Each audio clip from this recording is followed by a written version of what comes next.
ওই দেখা যায় কল্যাণী ত্রিবেণীর ঘাট। আর ১০০ মিটারের মতো যেতে পারলেই ঘাটে পৌঁছে যাব।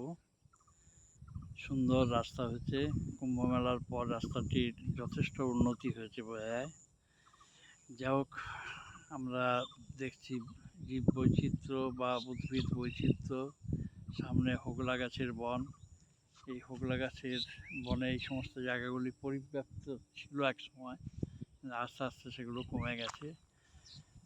দেখা যাচ্ছে যে আস্তে আস্তে দিঘিও তৈরি হয়ে গেছে। মাটি তুলতে তুলতে চিমনিগুলোর জন্য, সাইড ভাটার জন্য মাটি তুলতে তুলতে এখানে প্রচুর দিঘি তৈরি হয়েছে।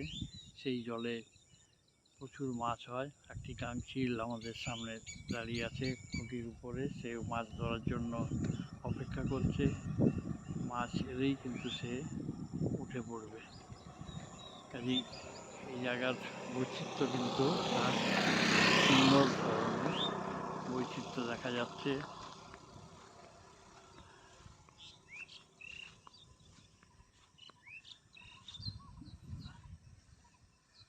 জলে একটা ভাসমান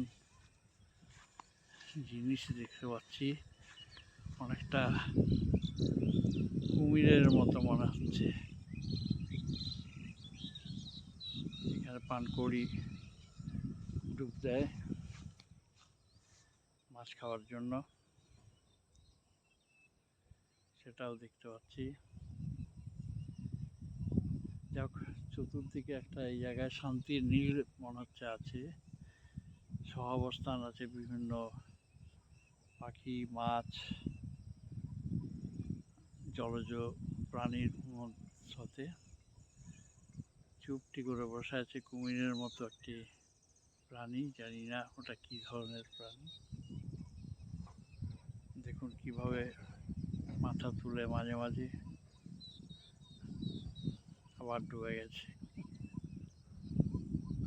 ওখানে তো বসেই আছে প্রতীক্ষা। সব মিলিয়ে একটা সুন্দর অ্যাম্বিয়েন্স। এই জায়গাটা খুবই একটা মাধুর্যময় চরিত্রের। দেখা যায় ওদিকে মাথাও আস্ফালন করে চিমনিগুলি, আর আছে কিছু গাছ। বৃক্ষগুলিও আপনাকে সাদর অভ্যর্থনা জানাবে। আর আছে কিছু মানুষের যাওয়া।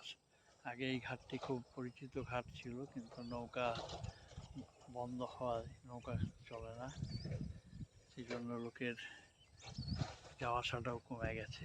যাই হোক, আমি আস্তে আস্তে এগিয়ে যাচ্ছি আমাদের ঘাটের দিকে। ধন্যবাদ।